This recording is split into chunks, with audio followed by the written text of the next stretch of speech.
나누실 말씀은 마태복음 5장 3절 한 절 말씀입니다. 마태복음 5장 3절. 자, 저와 우리 형님들이 함께 한 목소리로 하나님의 말씀을 읽으시겠습니다. 심령이 가난한 자는 복이 있나니 천국이 그들의 것이니요. 아멘. 할렐루야. 한 주간 동안 평안들 하셨습니까? 어제 너무들 수고 많이 하셨습니다. 오늘 멤버들 뵈니까 평소보다 얼굴이 좀 더 커져 있으신 것 같아요. 좀 부으셨어요. 메이크업을 잘 하셨는데도 딱 보입니다. 자, 많이들 수고들 하셨다고. 참 하나님 우리와 함께 하셔서 여러분들 기쁘게 그 힘든데도 서로 이렇게 격려하면서 잘 하시는 모습들이 너무도 기쁘고 아름답고 참 감사했습니다. 서로 옆에들 좀 보면서 좀 인사도 하면서 어제 수고 많이 하셨습니다. 우리 계속 인사 좀 나누게.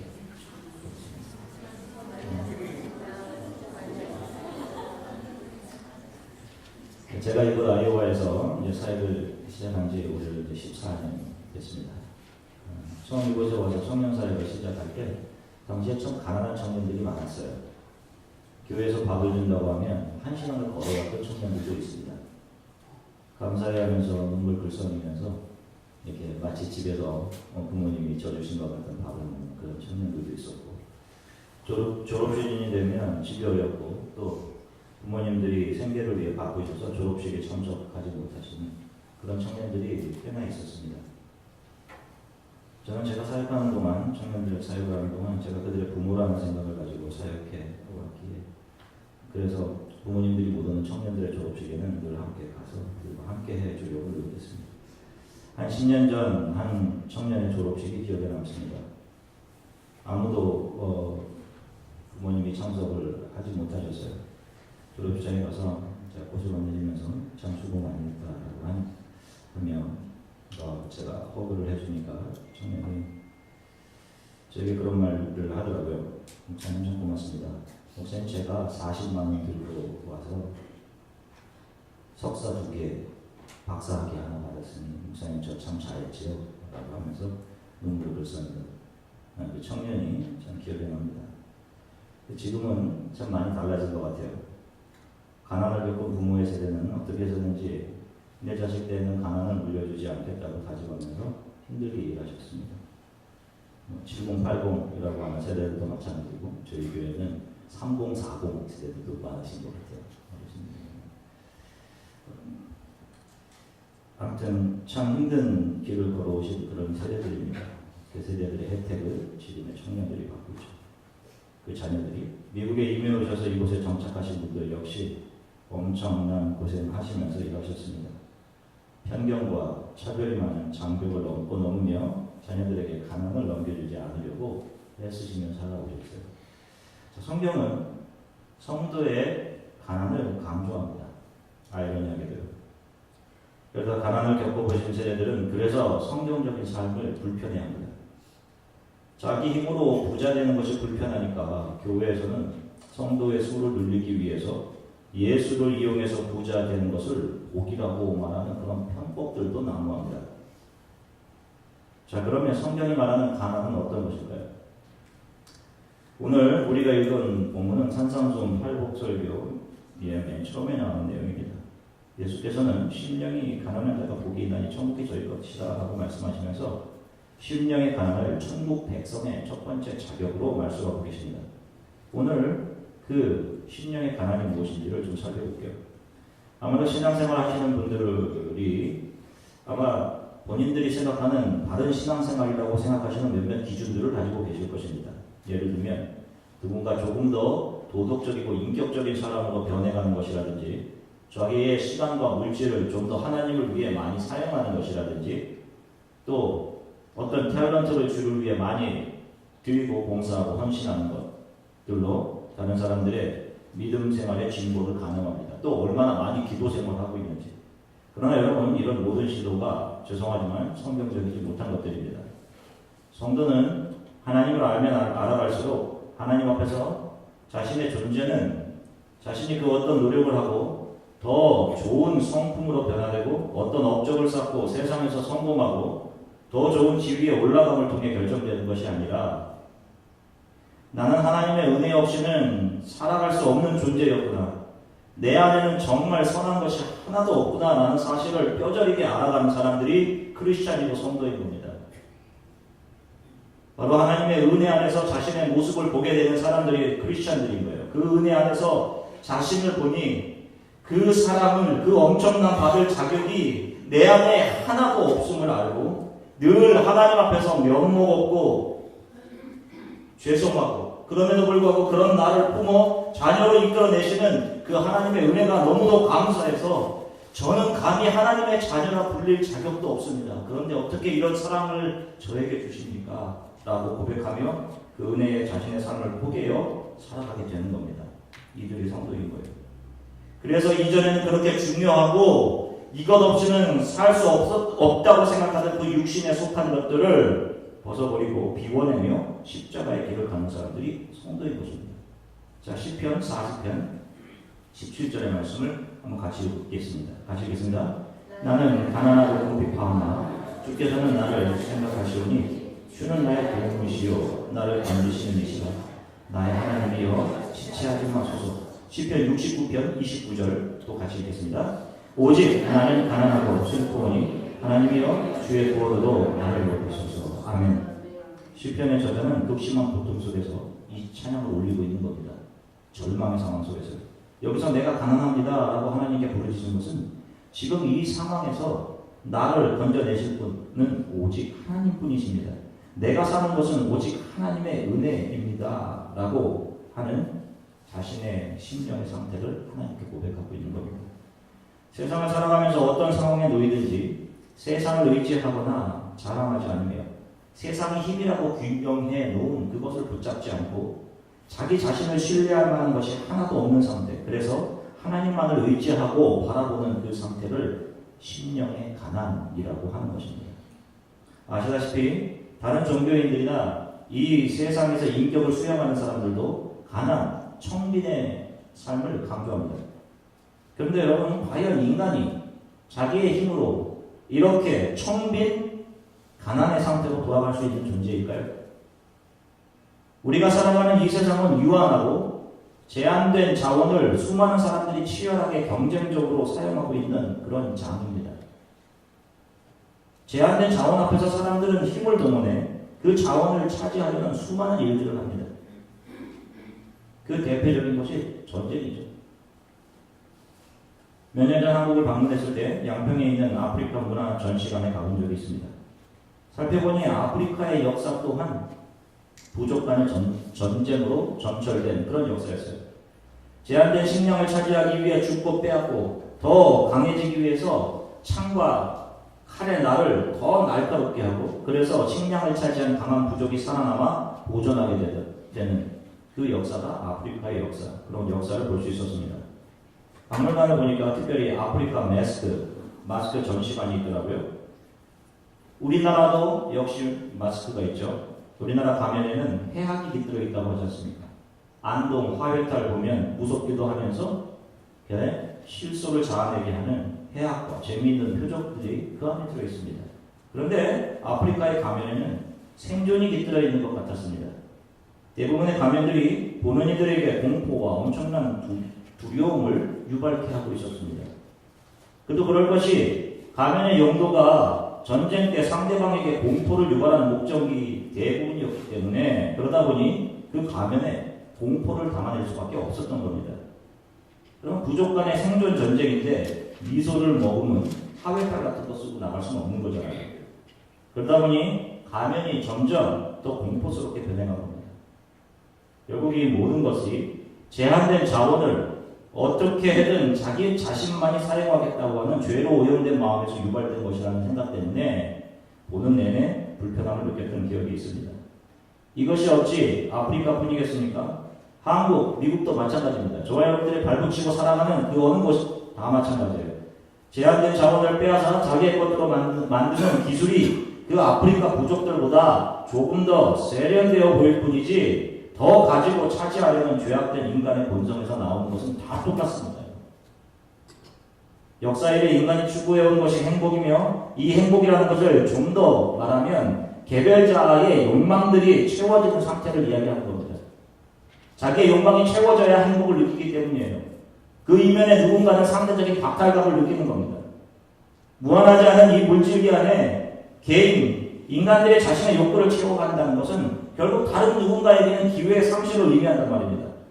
제한된 물질기 안에서 내가 무엇인가를 가지려는 욕망, 다른 누군가가 가질 기회를 상실시킴을 동시에 유발하는 거예요. 인간이 살아가는 세상은 유한된 자원을 제한된 사람들이 사용해야 하는 전쟁터입니다. 누가 이런 전쟁터에서 자신의 것을 다른 사람들에게 주겠어요? 조건 없이. 인류가 만들어낸 이 사회 구조를 보십시오.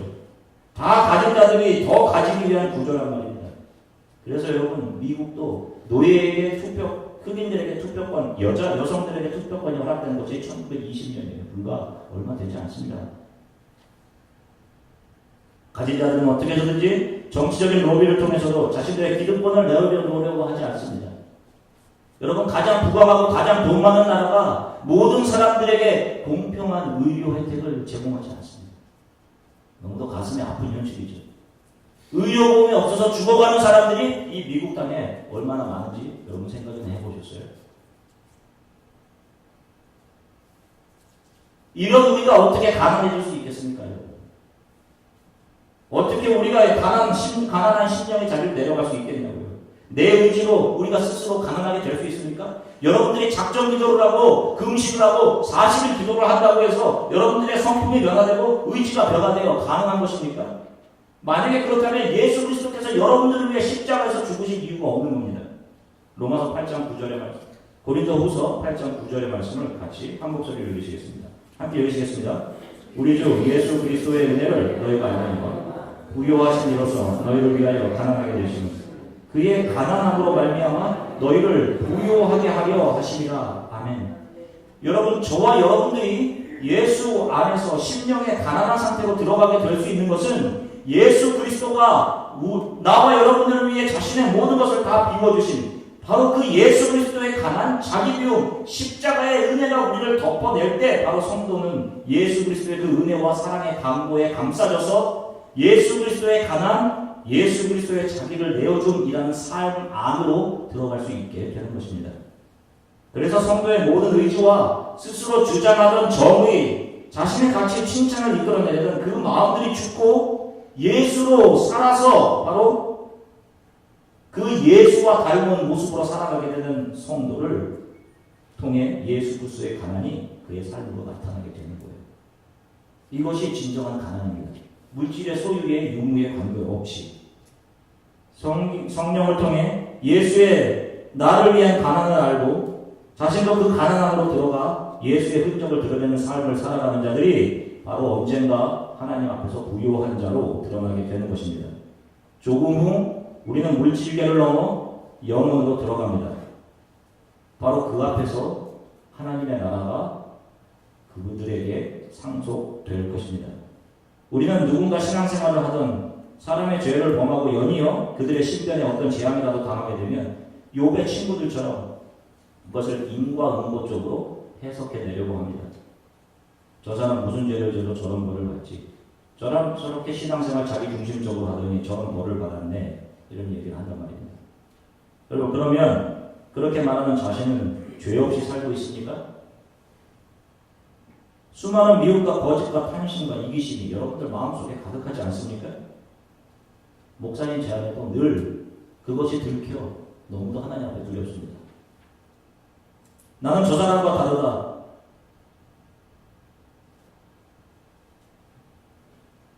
겉과 속이 다른 중심을 보시는 하나님을 속이려고 드는 여러분들의 그 교만, 그것이 더 큰 죄 아닌가요?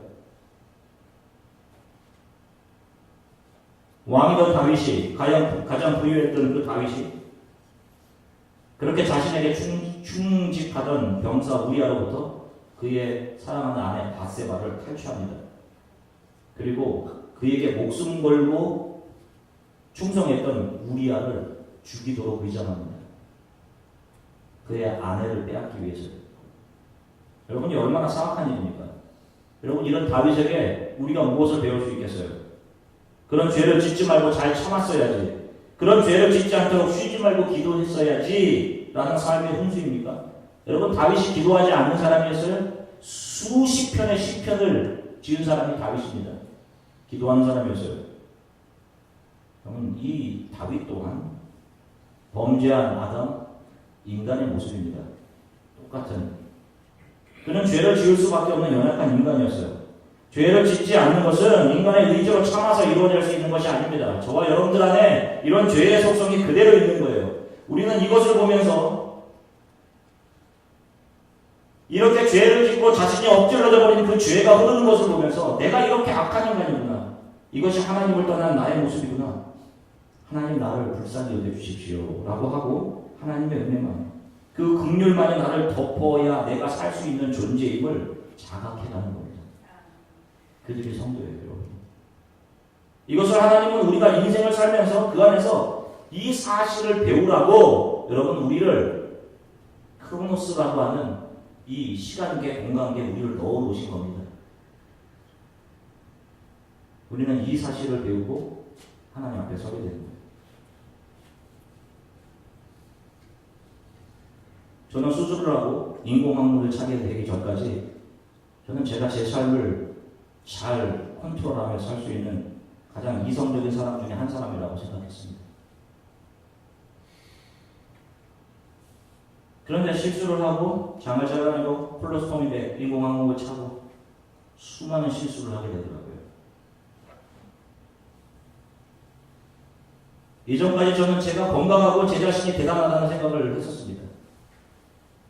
수술하고 장 잘라내고 밖에 나갔다가 그것이 터져서 배설물이 바지를 타고 흘러내려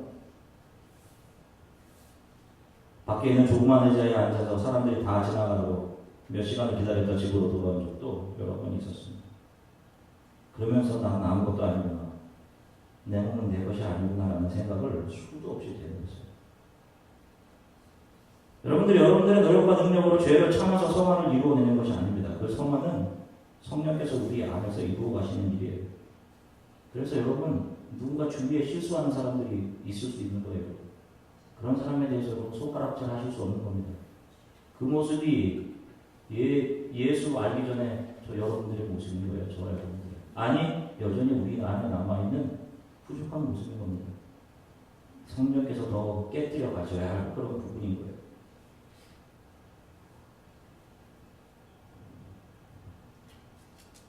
그런 사람들을 하나님께서 물리치지 않으시고 다시금 너가 내 아들이다 걱정하지 마라 라고 하나님이 안아주시는 거예요.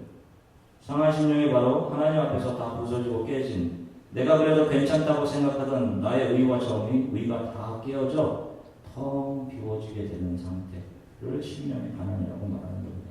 그래서 심령이 가난한 사람들은 늘 하나님 도와주십시오 라고 매달리며 그 은혜만을 구하며 살게 되어 있는 거예요. 제가 예전부터 참 궁금해했던 것 중에 하나는 신앙의 어른들의 삶의 모습이었습니다. 참 많은 분들이 교회에서 직분이 올라감에 따라서 더 아름다운 신앙의 가치를 풍겨내는 것이 아니라 이상하게 더 권위적이고 나오는 말과 생각이 다 자기가 옳고 자기가 절대적인 진리요 법인 것처럼 행동하고 교회에서 자신들이 가진 직분에 따라 성도를 섬기는 자리로 내려가는 것이 아니라 성도들 머리 위에 군림하려고 하는 모습을 보면서 왜 신앙생활을 하는 사람들의 모습에서 이런 모습이 나타나는 것일까? 라는 생각을 한 적이 있어요.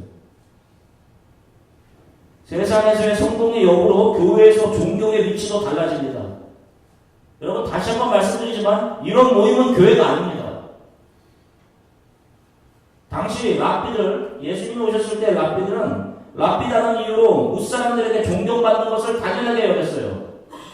그리고 자신들의 생각이 일반 사람들보다 절대적이고 옳으며 자신들의 삶으로 만들어내는 것이 규범이요 율법이라고 생각을 했습니다. 자신들이 빛이라고 생각했어요. 그런데 예수님께서 뭐라고 하십니까? 너희들이 빛이 아니다라고 말씀을 하십니다. 너희가 나를 선생이라고 부르고 주여 주여 하는데 그래 맞다, 내가 선생이다. 그런데 내가 선생과 주로 너희에게 한 일은 너희 발을 씻겨준 것이다 라고 말해요. 너희를 섬기고 나의 모든 것을 너희를 위해 내어주는 것이다. 이게 내가 선생된 자로 너희를 위해 하는 일이다 라고 하십니다. 발을 씻기는 것은 당시 선생되었던 바리새인들이나 서기관들의 사고에 의하면 종이 해야 되는 일이 맞는 것이지 선생이 하는 일이 아닌 것입니다. 그런데 예수님은 선생과 주의 위치에서 그들 앞에 무릎을 꿇고 그들이 하나님의 은혜와 하나님 나라의 가치를 발견하도록 그들을 섬겨주고 돌보아주고 결국에는 그들을 위해 자신의 모든 것을 내어주는 십자가의 길을 가십니다. 성경 어디에서 여러분 잘못한 사람들에게 너가 왜 이런 잘못을 했냐, 이게 뭐냐, 이게 너의 죄의 결과다 라고 하신 적이 하나도 없어요. 그런데 우리는 뭔가 조금 안 좋은 결과가 나타나면 저거 봐, 저 사람 신앙생활 저렇게 하다 저렇게 했잖아 라고 하기가 일수란 말이거든요.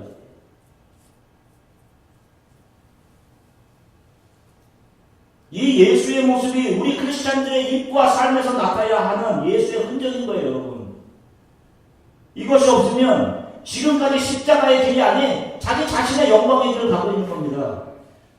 그 길은 좁은 길이 아니라 여러분 넓은 길이에요, 여러분. 편안하게 즐기시면서 만난 건 많이 드시면서 좋은 거 잘 구경하시면서 가는 거예요, 여러분. 그 길을. 그 길은 결국 영원한 지옥의 심판으로 떨어지는 길입니다, 여러분. 하나님이 나에게 덮어주신 그 은혜를 모르기 때문에 날카롭고 다른 사람에게 차갑고 교만하고 어떻게든지 자신의 가치를, 자신의 칭찬을 챙겨내려고 하는 거예요. 도대체 우리가 예수를 믿는다는 것은 무엇을 의미하는 겁니까? 예수를 믿음으로써 나는 어떤 바람을 가지고 있어요? 그런 바람은 오늘까지 나를 어떤 사람으로 이끌어 왔습니까? 여러분 생각 좀 해보세요.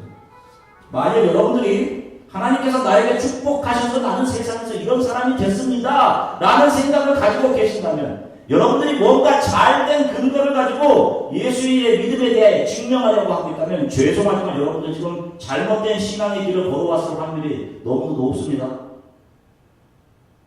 세상에 수많은 기독교인들이 빠지는 오류가 무엇인가 하면 예수 믿어서 세상에서 내가 어떤 괜찮은 존재가 되었다는 자신의 가치를 드러내는 거예요. 그리고 그것을 하나님의 영광이라고 합니다. 여러분 이게 축복입니까? 그게 하나님의 영광이에요? 하나님의 영광은 하나님의 성품인 조건 없는 하나님의 은혜와 십자가의 사랑이, 십자가의 삶이 나로부터 반사되어 하나님께로 돌아가는 것을 말합니다. 그게 하나님의 영광이에요, 여러분. 신을 잘 믿었더니 신이 이 세상을 잘 살아가기 위한 좋은 자원들로 나의 삶을 채워주셨다 하는 것은 죄송하지만 토테미즘의 한 부류에 불과한 겁니다. 그런 것은 기독교가 아니라 어느 민족과 나라에도 자신이 살아가는 동안 잘 되고자 그것을 신으로부터 받아 누리고자 하는 종교성에 의해 기인한 것일 뿐이지 예수가 말씀하신 믿음, 복이 아닌 거예요. 결국 이런 것들은 이 땅을 살아가는 동안 하나님으로부터 나라는 이 땅에서의 존재를 다른 사람보다 더 가치 있는 것으로 인정받고 좀 더 윤택 있는 삶을 살아보고자 하는 죄 속에서 살아가는 아담들이 세워가는 바벨성의 연장인 겁니다, 여러분. 바벨성 세우고 계신 거예요. 그것은 하나님의 손에 의해 강구해집니다. 우리가 예수님을 알아갈수록 배우는 것은 하나님의 영광의 빛 아래 발견된 내가 정말 정의롭지 않구나. 내가 부족하구나. 선한 것이 없구나. 내가 살아가는 것, 살아 숨쉬는 모든 것이 하나님의 은혜이구나 라는 것을 배우는 거예요. 저희 교회에도 그런 분들이 계셔서 감사합니다. 겉으로 드러나는 모습이 좀 부족하신 모습들도 있어요. 말로 실수하시고 그런 분들이 있습니다. 그러나 자신의 연약함을 인정하고 내가 살아가는 것이 하나님의 은혜가 맞아요 라고 고백하시는 분들이 있어요.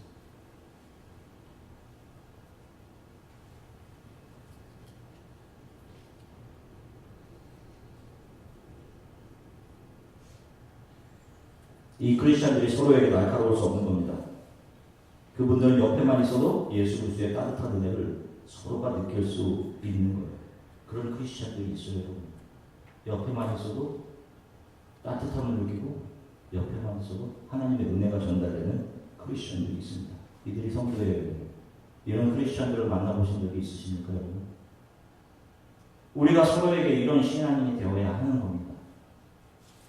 이런 신앙인들이 참 예수 안에 있는 사람들이고 이 세상이 아닌 천국의 영광을 발견하고 믿음의 행보를 하고 있는 사람들이며 이런 사람들이 바로 오늘 본문이 말하는 대로 가난한 자들인 것입니다. 여러분 이것을 위해 기도하십시오. 하나님의 은혜를 알고 내 안에 선한 것이 없음을 알아. 나도 주 예수처럼 가난하게 해주십시오. 매일 예수만 붙잡고 살아가게 해주십시오. 여러분 이렇게 기도하시면서 한 거예요. 사랑하는 성도 여러분, 성도는 세상에 대해서 아사되고 이 물질계로 하나님의 은혜로만 살아가는 사람들입니다. 여러분들 이곳에서 공부하는 청년들도 있는데 여러분들의 목표가 여러분들과 같이 공부하는 세상에 속한 사람들과 같이 공부하고 있기 때문에 여러분은 조급하고 두려울 수 있어요. 그렇지 않아요, 여러분? 하나님께서 여러분들 여기에 놓으신 것은 하나님의 손으로 잘 연단된 후에 여러분들이 반드시 비추어야 될 어두움으로 여러분들 한 사람 한 사람들을 보내신다는 사실을 잊지 마세요. 여러분들 그것만 붙들고 이곳에서 하루하루 하나님을 경외함으로 살아가시면 되는 겁니다. 물질계 속에서 가난이 복되다는 것은 역설입니다. 아이러니예요. 그러나 여러분, 믿음은 항상 아이러니 속에서 보석과 같은 빛을 발합니다. 하나님은 장차 이 땅을 약하고 연약함으로 고백하는 자들을 사용하셔서 강하다고 자고했던 자들을 부끄럽게 하실 것입니다. 애통하며 십자가를 지고 이 삶을 걸어간 자들을 웃고 즐기며 자신이 주인 되어 삶을 살아가던 자들 앞에서 그들의 눈물을 씻겨주시고 존귀와 영광으로 그들의 옷을 갈아입혀 주실 것입니다. 그리고 웃던 자들의 웃음은 영원한 지옥 심판 앞에서 통곡이 되게 하실 것입니다. 이 땅을 나에겐 선과 정의로움이 없습니다. 오직 하나님의 은혜와 사랑이 나를 살게 합니다 라고 고백하시면서 가난의 옷을 입고 이 땅을 나그네로 살아간 사람들이 결국 영원한 천국 하나님의 나라에 당당히 들어가 예수 그리스도와 영원한 안식에 거하게 될 것입니다. 주 예수 그리스도의 마음으로 권합니다. 여러분, 이 세상에 있는 물질이나 이 세상에 있는 시간들은 제한되고 유한적입니다. 여러분 반드시 하나님 앞에 서셔야 돼요. 언젠가 그 하나님 앞에 서서 여러분들의 어떻게 살아왔는지를 하나님 앞에 낱낱이 구하게 될 때가 옵니다. 그때 여러분들의 입에서 은혜로 살았습니다 라는 말이 나와야 되는 거예요. 주 예수가 우리에게 주신 자신을 내어주신 그 가난을 기억하시고 잠시 살아가는 이 세상 여러분들도 예수만 의지하는 가난한 사람들이 되어서 이 세상을 근신하며 나그네로 지나가셔야 되는 겁니다. 우리는 그 주 예수 앞에서 조우하게 될 것입니다. 그 언젠가 삶의 눈을 감는 순간 노심초사 우리를 기다리시는 아버지를 우리가 눈과 눈을 얼굴과 얼굴을 마주보고 보는 것처럼 명확하게 볼 것이고 그때 우리의 모든 눈물을 닦으시고 하나님께서 이 땅에서의 고난과 눈물로 얼룩떠진 우리들의 옷을 벗기시고 존귀와 영광으로 예수 그리스도의 옷으로 우리를 옷 입혀줄 것입니다. 여러분 이 삶을 기대하시며 오늘 하루하루를 견디고 이겨내며 살아가셔야 하는 거예요. 이런 삶을 살아가시기를 주 예수 그리스도의 이름으로 간절히 축원합니다. 잠시 기도하겠습니다. 하나님, 가난한 삶을 살게 해주십시오. 지금까지 저의 삶의 목적은 온통 제 중심, 내가 채워지는 데 있었습니다. 물질적으로, 시간적으로 모든 것이 나를 채우며 살아가는 데 있었습니다. 하나님, 하나님의 말씀을 조금이라도 들려주시고 이해하게 해주셔서 참 감사합니다. 성령님, 나의 죄를 보게 해주십시오. 내 안에 선함이 없음을 보게 해주십시오. 그리고 주 예수의 은혜 안에서 발견되어 그 예수 그리스도만 붙잡고 이 세상을 나름대로 살아가게 해주세요. 성령님, 내 안에 세상을 사랑하고 의지하는 또 두려워하는 모든 것들을 무너뜨려 주십시오. 가지고 누리고 이루려했던 세상에 대한 수많은 욕망들을 벗겨내 주시고 성령만 힘입어 살아가게 하나님 도와주십시오. 잠시 함께 기도하겠습니다. 함께 기도하겠습니다. 성령님 참 감사합니다.